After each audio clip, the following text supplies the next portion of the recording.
Então, de qualquer maneira, boa tarde a todas e todos. Satisfação estar aqui participando dessa mesa. Parabéns à professora Raquel, Micael, pela apresentação.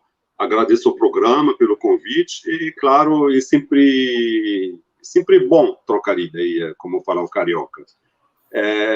A minha proposta, eu recebi o convite, aliás, já agradeci, na verdade, mas eu, em vez de vamos dizer assim,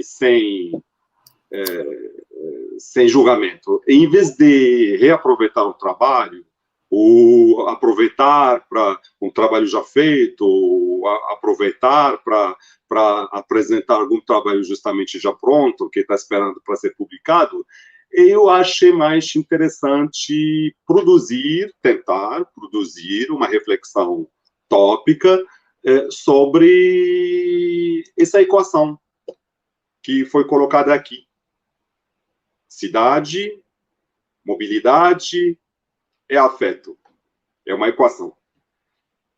Eu talvez até, se fosse a partir de uma leitura minha, para isso se adequar mais ao meu trabalho e aquilo que gostaria de apresentar a vocês, falaria muito mais, talvez, em espaço urbano, depois eu explico o porquê, mobilidade humana, e evidente que a questão da mobilidade aqui é a mobilidade humana, mas no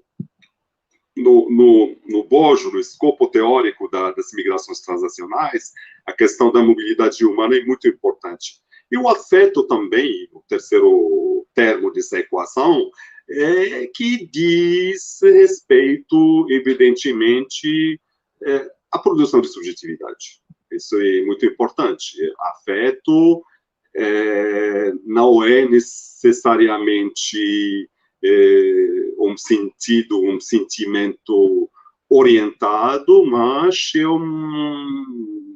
é uma sensação, dispositivo da ordem do emocional, da ordem do subjetivo, que pode tomar várias formas possíveis, tanto que, por exemplo, no caso das migrações transacionais e a presença da figura do estrangeiro, o afeto pode ser, ao mesmo tempo,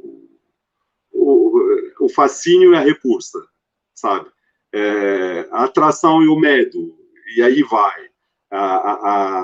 Tem uma potência dialética e paradoxal ao mesmo tempo que dá essa potência existencial ao fenômeno ao qual eu gostaria de me aproximar, que o meu trabalho de pesquisa e estudo, a partir dos termos aqui propostos.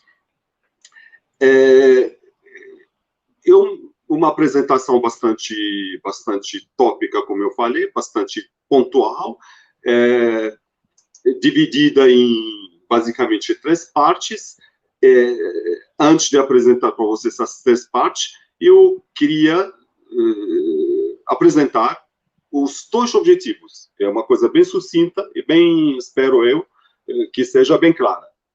Na verdade, são dois objetivos tópicos dessa tentativa de elaboração de uma reflexão pontual. Primeiro objetivo, demonstrar, desvelar a relação íntima entre os 3 termos dessa equação.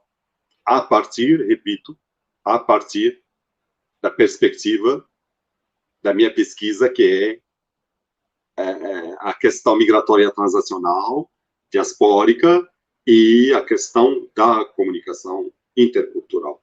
Esse é o primeiro objetivo.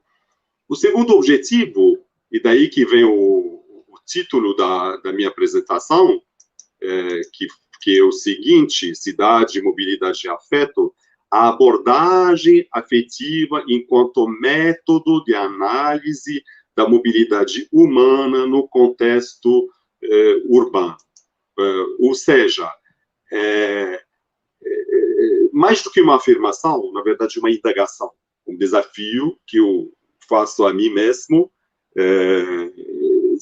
no sentido, se a gente poderia usar a categoria afetiva como componente, pelo menos, do método analítico, justamente, que vai no sentido do que já foi apresentado pela Raquel Paiva, que foi aplicado por Michael Hershman, e fico feliz com isso, porque eu acho que tem um certo diálogo evidente entre as três apresentações.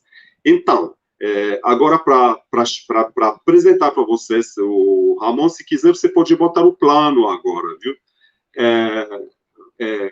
Primeiro, antes de começar, bom, a Lívia já me apresentou brevemente, mas eu gostaria de dizer o seguinte: para aqueles que acompanham o meu trabalho, sabem muito bem que há bastante tempo que eu me dedico quase exclusivamente à questão migratória transacional, diaspórica e intercultural. Comecei com a questão da etnicidade, trabalhei com questões como multiculturalismo, pluripertencimento, o uso das mídias sociais e TICs, tecnologias de informação e comunicação, pelos migrantes, pelas diásporas, e no momento eu estou me dedicando mais a um ponto mais específico, que seria justamente a aplicação da comunicação intercultural como método de análise, não apenas como objeto, porque isso é bastante comum, mas como método de análise da questão migratória e diaspórica, por dois motivos, vou falar rapidamente, porque não vem ao assunto, não é isso que interessa a gente agora. Dois motivos. Primeiro, porque quando você vem da questão do campo da comunicação e aborda e começa a trabalhar a questão da migração, quando você chega, tem gente que já está trabalhando lá várias décadas. Essa gente da qual estou falando são colegas profissionais, especialistas, geralmente da área do direito, da área da economia, da área dos estudos populacionais e da história, basicamente. Na questão da comunicação, da interculturalidade, você tem também a questão da educação que entra nesse campo de contribuições para a compreensão desse movimento. Então, eu acho que tanto para justificar, legitimar a presença de estudiosos da comunicação no campo das migrações transacionais, e como também para aproximar, que eu acho que isso, eu me coloco isso como missão, trazer a questão migratória para o campo da comunicação.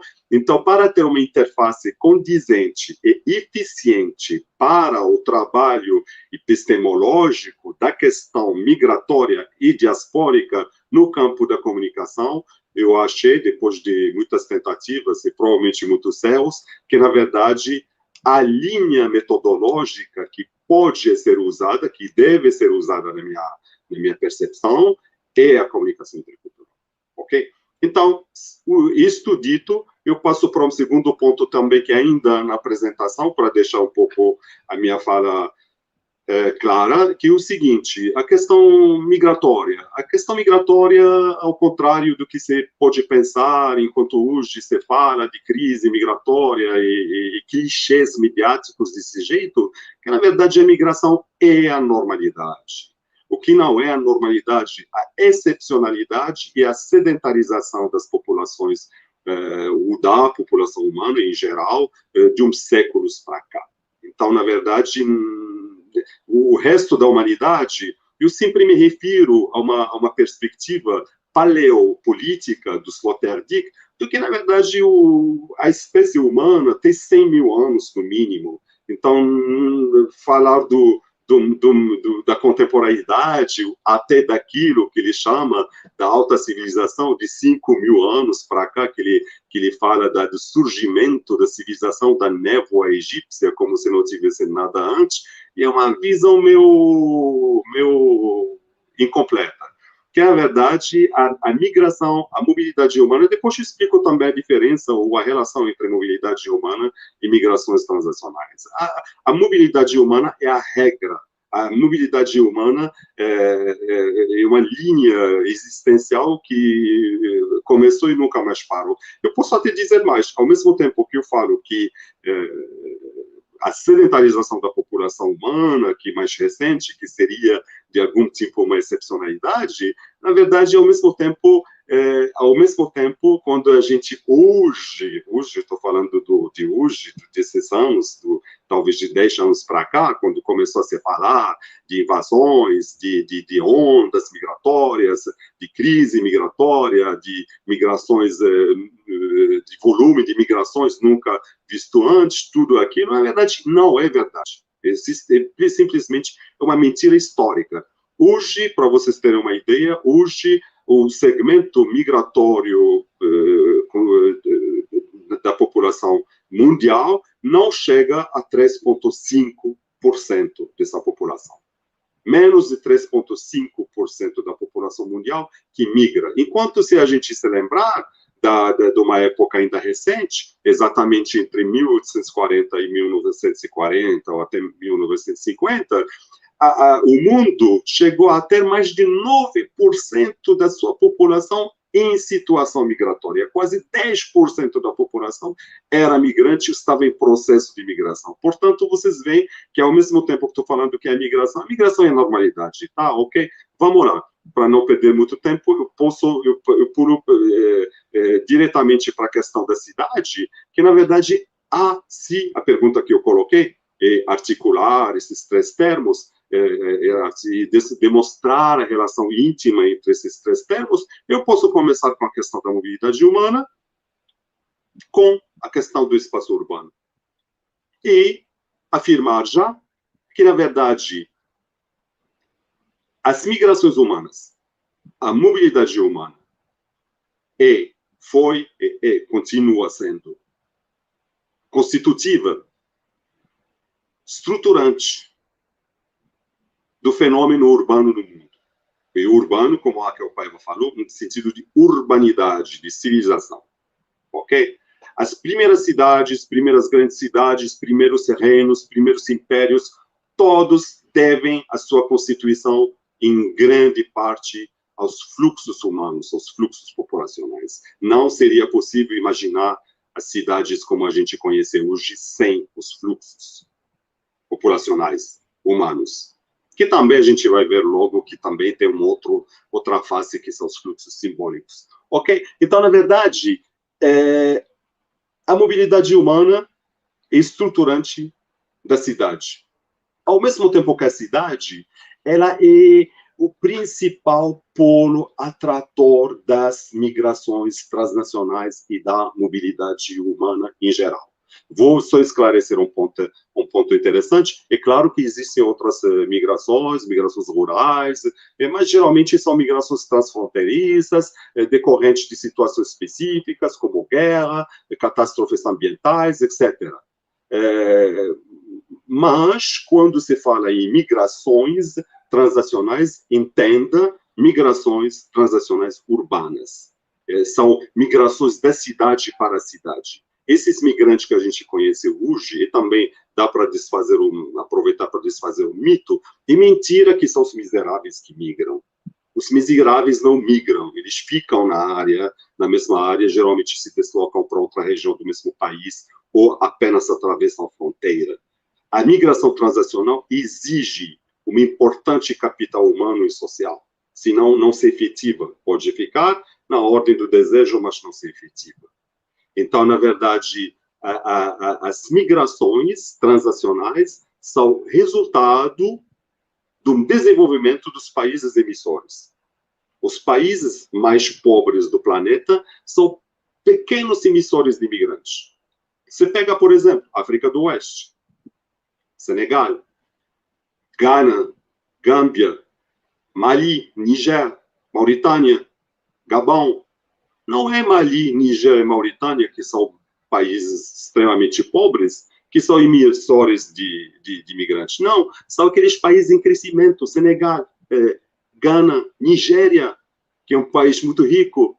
Entende? A mesma experiência também foi conferida com relação ao México, na América do Norte, que é a criação do NAFTA. Um dos objetivos do NAFTA era desenvolver o México para frear a imigração mexicana para o resto da América do Norte. O que se constata depois é totalmente o oposto, que, na verdade, mais a classe média cresce, mais ela ela aumenta suas exigências sociais, organizacionais, culturais, no sentido amplo, mais insatisfeita fica com seu local de vida, de habitação, e quer mudar.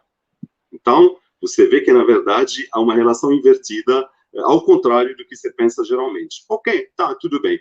O que interessa nessa conversa toda é que, na verdade, essas migrações, em função disso que estou falando, saem da cidade, não do campo, e vão para a cidade. Não querem ir para o campo. Ninguém quer ir para o campo. Estou falando de ninguém, desses migrantes transacionais. Vou também lembrar para vocês um exemplo rapidinho. O Mujica, quando na sua campanha eleitoral, já um tempo atrás, ele tinha feito uma promessa, talvez seja a única promessa que ele fracassou espetacularmente, que o Mujica, ele prometeu levar 2 milhões de imigrantes latinos para o Uruguai. Não funcionou, não deu certo. Por quê? Porque ele queria repovoar o campo uruguaio. Ninguém queria ir para o campo, sabe? Aqui, quando a gente fala dos migrantes daqui, é a mesma coisa. Pensa nos haitianos, pensa nos senegaleses, pensa nos sírios. Eles não migram para o Brasil para ir para o campo, que era a cidade. A cidade, ela tem esse atrativo. A cidade é um lugar de, como que eu vou falar, um lugar de êxtase, um lugar de fascínio, um lugar de sedução, um lugar orgiástico, como diria um certo filósofo francês conhecido por suas cravatas borboleta. Na verdade, a cidade é a festa. A festa. É claro, não estou negando os problemas sociais, a pobreza, a miséria, a exploração, a opressão, nada disso. Mas você sabe do que estou falando. A subjetividade humana é muito mais complexa do que isso. Então, na verdade, e também talvez, para ser mais exato, para entender a minha fala, a gente tem que lembrar que a cidade não é uma entidade estática. A cidade não é o mapa. A cidade é o conjunto dos fluxos comunicacionais que formam a cidade por dentro. A cidade é o conjunto das trocas que se dão dentro da cidade para dar forma para essa cidade. Sabe? Que nem aquele trabalho de cerâmica. A cidade só tem forma enquanto ela gira. Se parar de girar, ela desmorona. Então, na verdade, a cidade é o conjunto dos fluxos que a constituem por fora. A gente pode também, talvez, recorrer a uma outra metáfora, da ordem, talvez, como diria Baudrillard, da patafísica, que, na verdade, vocês têm, a gente tem, se a gente admitir essa minha premissa, do que a cidade é o conjunto dos fluxos comunicacionais que a constituem, olha, eu não estou falando, não, evidentemente, estou falando das trocas de mensagens, estou falando da rede bancária, mas também estou falando sabe, da organicidade da cidade. Aquilo que faz da cidade um organismo vivo, sabe? Esgoto, por exemplo, fibra ótica, estações de eletricidade, ônibus, metrô e tudo aquilo. Mas não são esses elementos que constituem a cidade. São as relações, as trocas proporcionadas por esses dispositivos.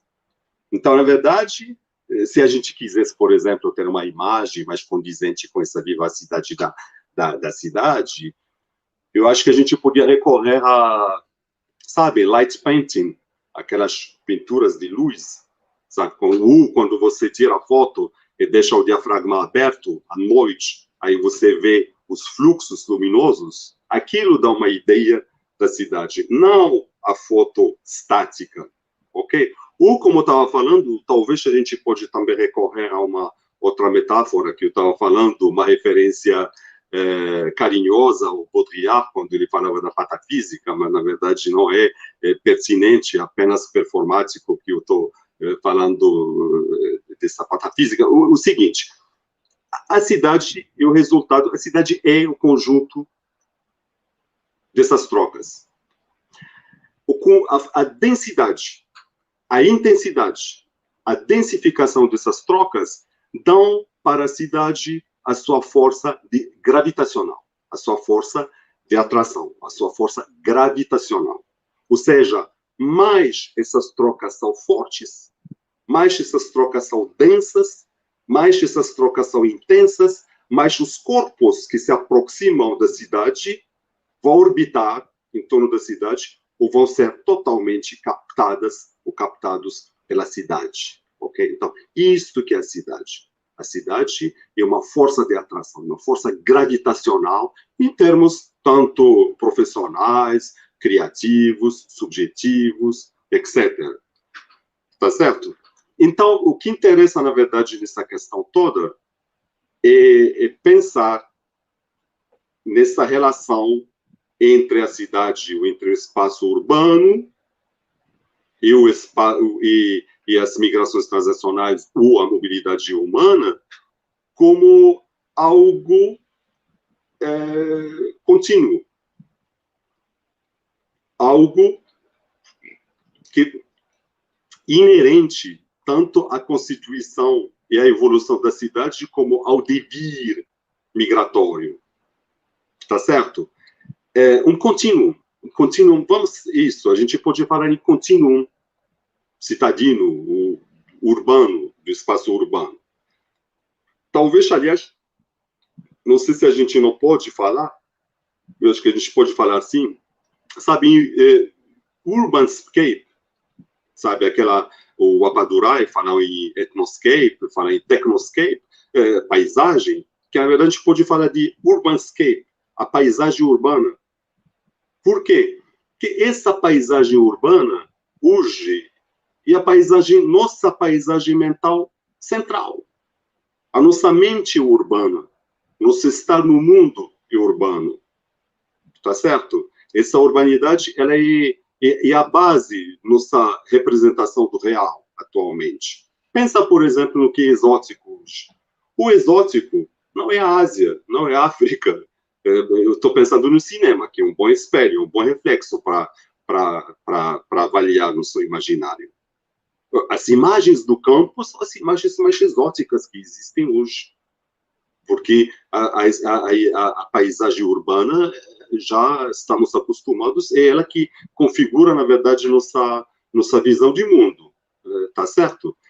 Então, temos essa relação entre a mobilidade humana e o espaço urbano, que eu estou tentando conceituar enquanto contínuo, enquanto paisagem mental.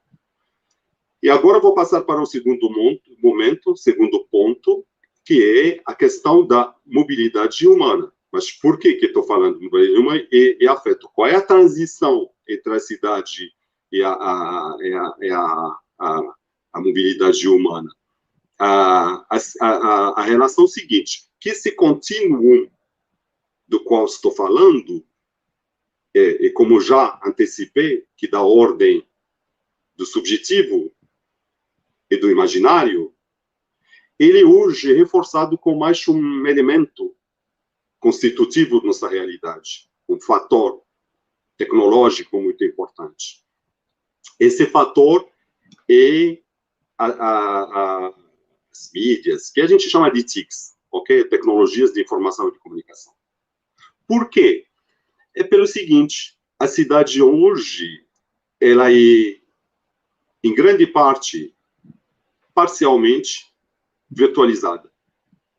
A cidade, claro que estou falando da cidade enquanto facilidades, enquanto equipamentos simbólicos, enquanto serviços administrativos, enquanto espaços de encontros, enquanto espaços de encontros afetivos, libidinais e todo o resto. Então, na verdade, hoje, a cidade, a nossa vivência dentro da cidade, ela começa no virtual e termina no real urbano, ou começa no real urbano e termina no virtual, ou vai de um para o outro, num vai e vem infinito, uma superposição de camadas do virtual, do real, depois o virtual, e aí vai. De tal maneira que não há mais uma possibilidade concreta, em termos subjetivos, de a gente diferenciar um do outro. Ok? O que acontece com essa realidade é que, para o migrante transacional, isso ajuda, esse processo ajuda justamente na formatação da sua realidade migratória, já que, e não é o caso de desenvolver isso nessa apresentação, mas posso remeter a outros trabalhos, hoje não é mais possível você separar as migrações transacionais das tecnologias de informação e de comunicação. Tá certo? E justamente isso também reforça a ideia do que estava falando, e dessa migração, desse tipo de migrações que estou falando, não das migrações rurais, não urbanas. Então, o urbano do qual a gente está falando hoje, ele é necessariamente tecnológico, ok? Ele é necessariamente tecnológico. Então, tá, agora que eu passo verdadeiramente para o segundo ponto, que é a mobilidade humana e o afeto. Bom, aí aproveito para voltar, explicar para vocês, como prometi no início, de que, na verdade, em termos gerais, em termos, digamos assim, formais, as migrações transacionais são uma subcategoria da mobilidade humana. A mobilidade humana é a categoria maior, que abrange desde a saída do Homo sapiens sapiens da África até o uso da bicicleta na ciclovia da cidade de hoje, ou a possibilidade de transitar através de outros meios, ok? Que, na verdade, a mobilidade humana é a categoria maior. Mas só que tem uma questão interessante, que se usa cada vez mais a ideia, a noção de mobilidade humana como equivalente a migrações transacionais, principalmente no caso do Canadá. Os documentos administrativos do Canadá, de menos de uma década para cá, começaram a usar cada vez mais a noção de mobilidade humana em vez de migração. Bom, evidentemente vale um estudo político, porquê do uso desse conceito da mobilidade em vez de migrações, não é o tema dessa mesa, mas eu posso dizer para vocês que, na verdade, essa substituição é de uma grande ajuda, sabe por quê? Porque a palavra, a noção, a ideia de migrações não é mais suficiente para dar conta da realidade migratória no mundo. Se a gente pegar só o Brasil, por exemplo, o Brasil, primeiro, é um país de emigração, também um país de imigração, e aproveito para abrir uma parêntese também e dizer que nosso saldo migratório é dramaticamente deficitário, que tem muito mais gente que vai embora do Brasil do que gente que quer viver no Brasil. Hoje, com a pandemia, a gente tem dados horrendos que, na verdade, está tendo mais óbito do que nascimento no Brasil no momento. Então, na verdade, a questão migratória é um desafio para o Brasil que não consegue atrair migrantes, e não um problema, ou algo do gênero. Mas o que eu queria dizer mesmo, que por que no Brasil, por exemplo, não seria mais pertinente, mas seria também pertinente falar em mobilidade humana em vez de apenas migrações, que o Brasil se tornou também um país de reimigração. Tem uma grande parte dos migrantes que chegam para cá, mas, na verdade, não ficam muito tempo aqui. Eles vêm para cá para reimigrar para outro lugar. E tem uma outra categoria que vem de países que têm mais dificuldade para circular no mundo, e o Brasil ainda tem uma pequena vantagem nesse sentido, fora da pandemia. Né? Vamos evitar o pandêmico, vamos ficar no endômico, ok? Então, o seguinte, que na verdade tem gente que chega aqui para regularizar a sua documentação para ir embora. Dos 100 mil haitianos que chegaram no Brasil anos atrás, hoje menos de 50% continuam no Brasil. Os sírios já estão indo embora. Os senegaleses estão indo para a Argentina, então, quando regulariza o documento, vai para a Europa. Ou seja, enfim, isso só para dizer, tecnicamente, que quando a gente fala de mobilidade humana, é uma categoria maior, que inclui as migrações transacionais, mas não tem nada de errado em usar as duas categorias como equivalentes. Esse é o ponto 1 que queria falar da questão da mobilidade humana. Agora, com relação à relação entre mobilidade humana e afeto, além do fato que, como já falei, essa mobilidade humana seja constitutiva do processo de hominização da espécie, ok? Que, na verdade, não é isso que eu falei antes, que essa migração, essas migrações, ou essa mobilidade humana é a normalidade. Sim, normalidade. Mas mais do que isso, a mobilidade humana, ela é necessariamente carregada de simbolismos, de subjetivismos e de afeto. Necessariamente, ok? Eu vou ir mais rápido para não sobrecarregar, não passar muito do meu tempo, que é o seguinte, faça uma pesquisa assim, em inglês ou em francês, viu? No Google sobre a questão da hospitalidade e você vai ficar surpreso de ver o quanto a noção de hospitalidade hoje é absolutamente associada sistematicamente à questão migratória. Tá certo? A hospitalidade que é um fenômeno talvez seja exclusivo à espécie humana. Não estou afirmando, estou perguntando, mas é uma questão interessante. Você tem teóricos como René Scherrer, o Jacques Derrida, que falam tanto da mobilidade humana como do seu correlato da hospitalidade, enquanto fatores constitutivos do processo de hominização da espécie. Ok? Não é algo que vem a posteriori. É algo constitutivo nossa humanidade sensível, subjetiva, diria uma nossa humanidade humana, simplesmente. Ok? A mobilidade, ela é necessariamente uma mobilidade de subjetividades, de afetos. E lembrando mais uma vez, afeto num sentido assim um pouco mais complexo do que apenas ter afeto por alguém. Eu vou arriscar uma releitura de Mae West. Mae West dizia: sex is love in motion. Ok? O sexo e o amor em movimento. Eu diria que a mobilidade humana é o afeto em movimento. E a subjetividade em movimento. A mobilidade humana é a presença do outro. É a estrangeiridade, a estranidade, tá certo? A mobilidade humana que possibilita essa a aproximação entre os diferentes, que possibilita a presença, às vezes, ostentatória da alteridade, que é um elemento característico das cidades globais, cosmopolitas, etc. A presença da diferença, da alteridade. E, além disso, essa mobilidade, ela constitui também... Estava vendo se meu tempo... Não sei como que está, me fala aí, Lívia.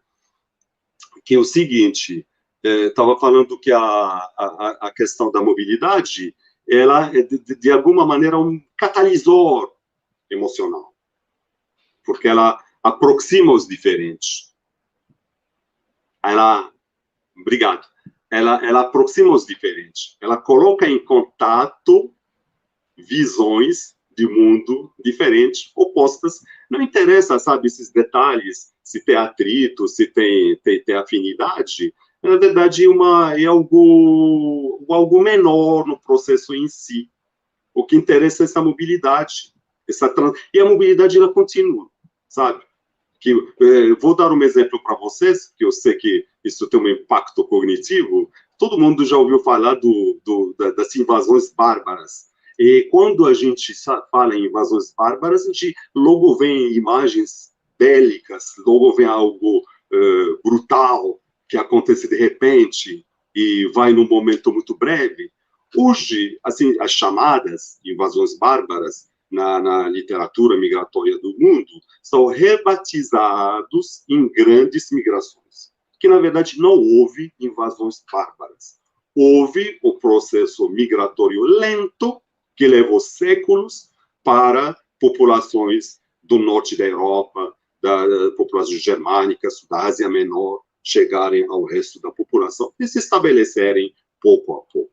Tanto que você, por exemplo, você tem uma presença celta forte no norte de Portugal. Aquilo não foi uma invasão, aquilo foi um processo de aproximação de agrupamentos, de populações, de grupos étnicos e culturais, linguísticos, e aí vai, e o mundo isto. Então, na verdade, que seja da ordem do atrito, o que seja da ordem da afinidade, o processo é o mesmo. Nós somos uma espécie mutante, que muda o tempo todo em função dessas mudanças. Aliás, falando nisso também, e como estava falando que a migração ligada à sociedade, ela tem um apelo libidinal muito forte. No momento, eu estou fazendo um pequeno trabalho com uma orientanda minha, Catarina Gonçalves, fazendo levantamento de sites de imigrantes, que geralmente são sites não, grupos do Facebook, que agregam também muitos brasileiros e brasileiras.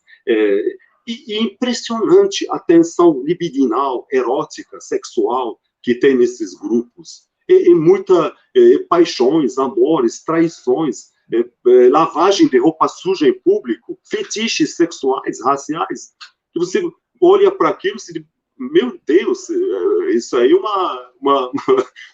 aquele conceito que eu falei do Maffesoli, que eu falei brincando do sociólogo com cravata de borboleta, que na verdade a cidade é realmente orgiástica. Quando você bota a cidade que já é orgiástica e coloca também as migrações, que são fortemente libidinais, tem um escritor sudanês, Taib Saleh, que ele tem um livro maravilhoso, A Estação de Migrações para o Norte, onde ele demonstra do sul, sabe, o baixo, o outro lado, o lado libidinal dos processos migratórios, ok? Então, na verdade, as migrações, a mobilidade humana, com relação à cidade, acabam constituindo uma força subjetiva, onde o material já passa para um segundo plano. E paradoxal, eu sei, porque o que leva as pessoas para migrar, assim, de maneira pelo menos declarada, é o consumo, o desejo do consumo, tem um desejo hedonista de consumo material, ok? Mas, na verdade, o ser humano é muito mais complexo do que isso. O sujeito migrante não migra apenas para aumentar seu salário em 2 pontos, ou apenas para comprar um carro. Claro que ele quer comprar um carro, mas no sentido, que esse carro representa para ele em termos de gozo mesmo. E isso, a força migratória, é a força libidinal, a força erótica no sentido da vida, sabe? Não de uma sexualidade básica e plana, que seria apenas sexualidade genital. Não disso que estou falando. Estou falando do erotismo, que é a força da vida, de uma libido, que é a força do desejo e da vida e da sobrevivência. Ok? Então, esta é a relação entre a mobilidade e o afeto. Bom, eu acho que vou passar agora para poder me enquadrar no tempo, ao terceiro ponto. Então, com tudo isso, com essa minha tentativa de articular os 3 termos da equação, como é que fica a relação do afeto? Simples. Primeiro, a primeira coisa, a comunicação, já que estamos no campo da comunicação e partimos da perspectiva comunicativa, comunicacional, a comunicação é necessariamente afetação. Não há comunicação sem afetação. Se não houver afetação, não houve comunicação, na verdade. No sentido, por exemplo, biológico, a comunicação entre 2 células e a troca de material genético entre essas 2 células. Quando a gente pensa nas migrações, na mobilidade humana, a partir, evidentemente, de uma perspectiva simbólica, cultural, subjetiva, o mesmo acontece. A comunicação humana é uma troca de material simbólico. Aliás, pode ser também genético. Não há problema, também é comunicação. Mas é bom que seja claro. que, na verdade, da mesma maneira que a comunicação biológica consiste em troca de material genético, a comunicação humana, que necessariamente banhada, impregnada no seu oceano cultural e simbólico, é uma troca de material simbólico. Tá certo? Esse é o primeiro ponto. O segundo ponto, nesse meu trabalho geral, com o meu grupo de Aspotics, a gente está, na verdade, empregando como base nossas análises a questão da comunicação vinculativa, elaborada por Muniz Sodré. Que, na verdade, não estou falando de, quando eu falo da cidade, é a mesma coisa, não estou falando da comunicação, como o transporte ou a transferência de uma informação de um ponto A para um ponto B. Também pode ser, mas isso é elementar, isso não tem pertinência. É como dizer que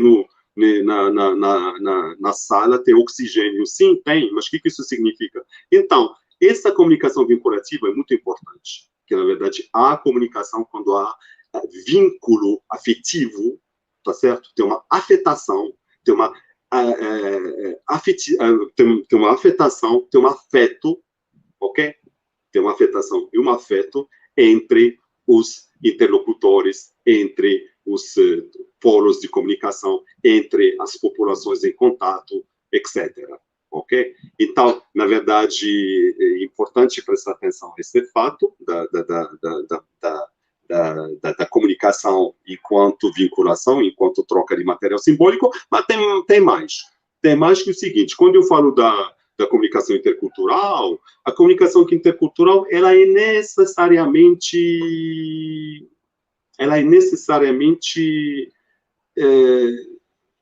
de uma ordem intersubjetiva, interpessoal, tá certo? Que, na verdade, eu explico isso no texto, aliás, que acabou de ser lançado, prefácio de um livro em francês sobre a relação entre migrações, psicologia e novas tecnologias, e, na verdade, o resultado da minha análise é que a comunicação intercultural não é diferente em natureza da comunicação intersubjetiva, pelo contrário, ela carrega também o mesmo movimento de aproximação do outro, de entendimento do outro, de capacidade de projeção no outro, de capacidade de estabelecimento de um código de transdução do código de cada um num registro comum, etc. Ou seja, na verdade, eu vou ver aqui meu tempo, que eu acho que está acabando. Ok. Então, na verdade, a questão do afeto e da afetação e da capacidade de projeção no outro são elementos que podem dar uma capa final à minha fala, essa minha fala sobre a relação íntima entre espaço urbano, mobilidade humana e afeto. Mas não apenas num sentido descritivo, pelo contrário. Primeiro, como demonstrei, espero que ficou claro, que, na verdade, a relação entre cidade e mobilidade humana é uma relação íntima, constitutiva, estruturante, que nos provoca a pensar um contínuo das mobilidades humanas dentro do espaço urbano. Ok? Depois a gente falou também dessa questão da mobilidade, como que fica a questão da mobilidade. A questão da mobilidade, como eu falei, já é constitutiva, já é portadora de afeto em si. Talvez só não especifiquei um pontinho que eu vou completar aqui no ponto 2, que é o seguinte, uma referência ao Appadurai, Arjun Appadurai. Arjun Appadurai fala o seguinte, que no momento que lembrem, quando eu falei de mobilidade, eu especifiquei que a mobilidade, como todo o resto que eu falei, pode ser material, pode ser físico, mas pode ser simbólico e subjetivo ao mesmo tempo. Então, essa mobilidade, ela é ao mesmo tempo material, real, espacial, geográfica, mas ela é ao mesmo tempo da ordem de outra geografia, uma geografia subjetiva, mental, emocional, afetiva, ok? O que o Appadurai fala? Que, na verdade, o sujeito moderno, ele se encontra no cruzamento entre dois tipos de fluxos.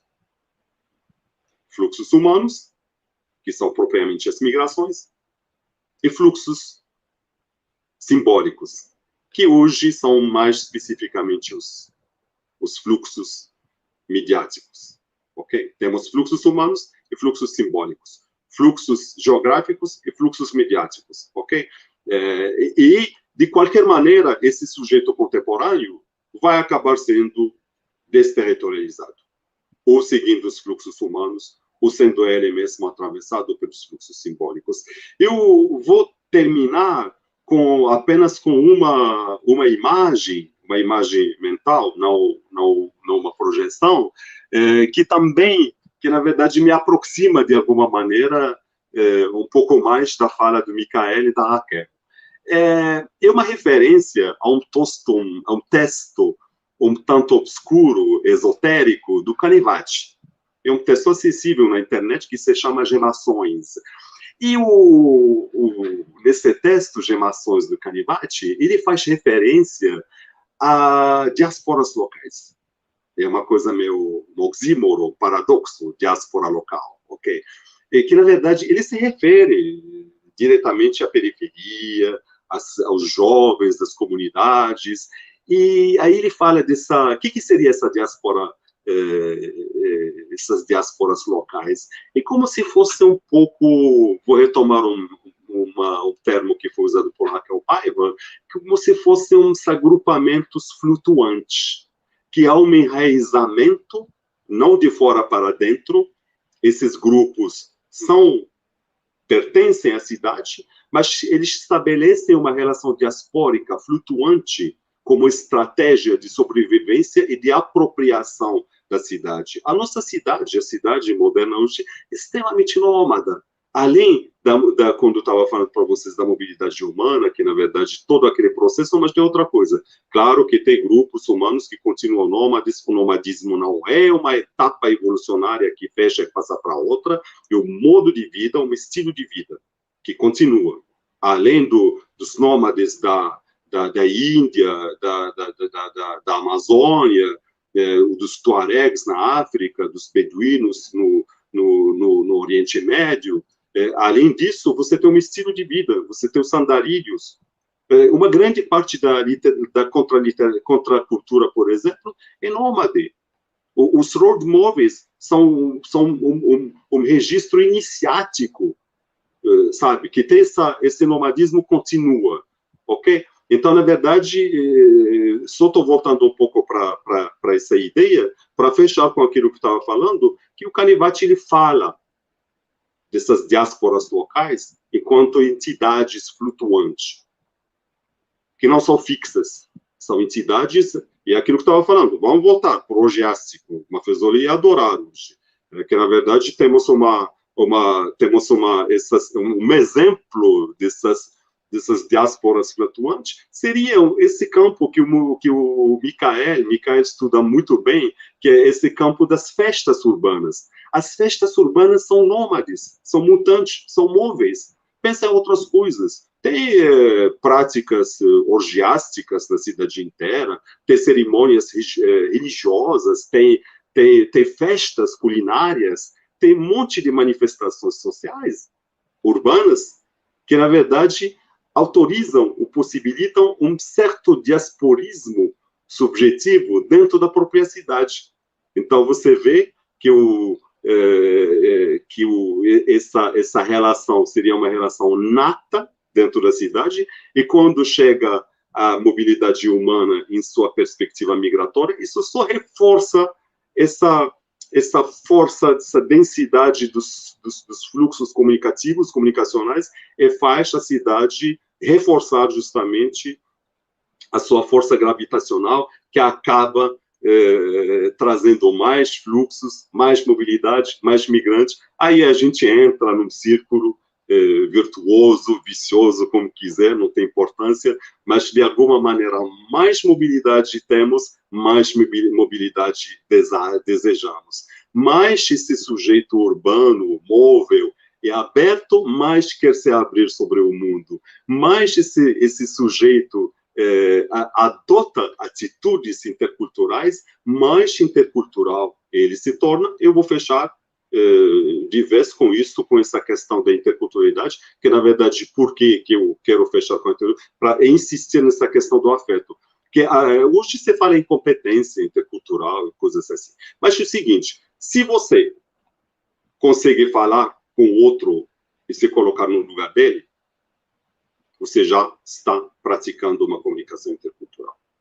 Enquanto pesquisador, você tem essa obrigação, e esse eu vou fechar com isso, que na verdade o objetivo mesmo da comunicação intercultural, que está lá no terceiro slide, aí no final, o objetivo da abordagem intercultural é devolver a palavra ao sujeito migrante. Esse sujeito migrante que não é objeto, nunca, pelo contrário, um sujeito, um parceiro, que se deve tratar com respeito e com afeto. Obrigado.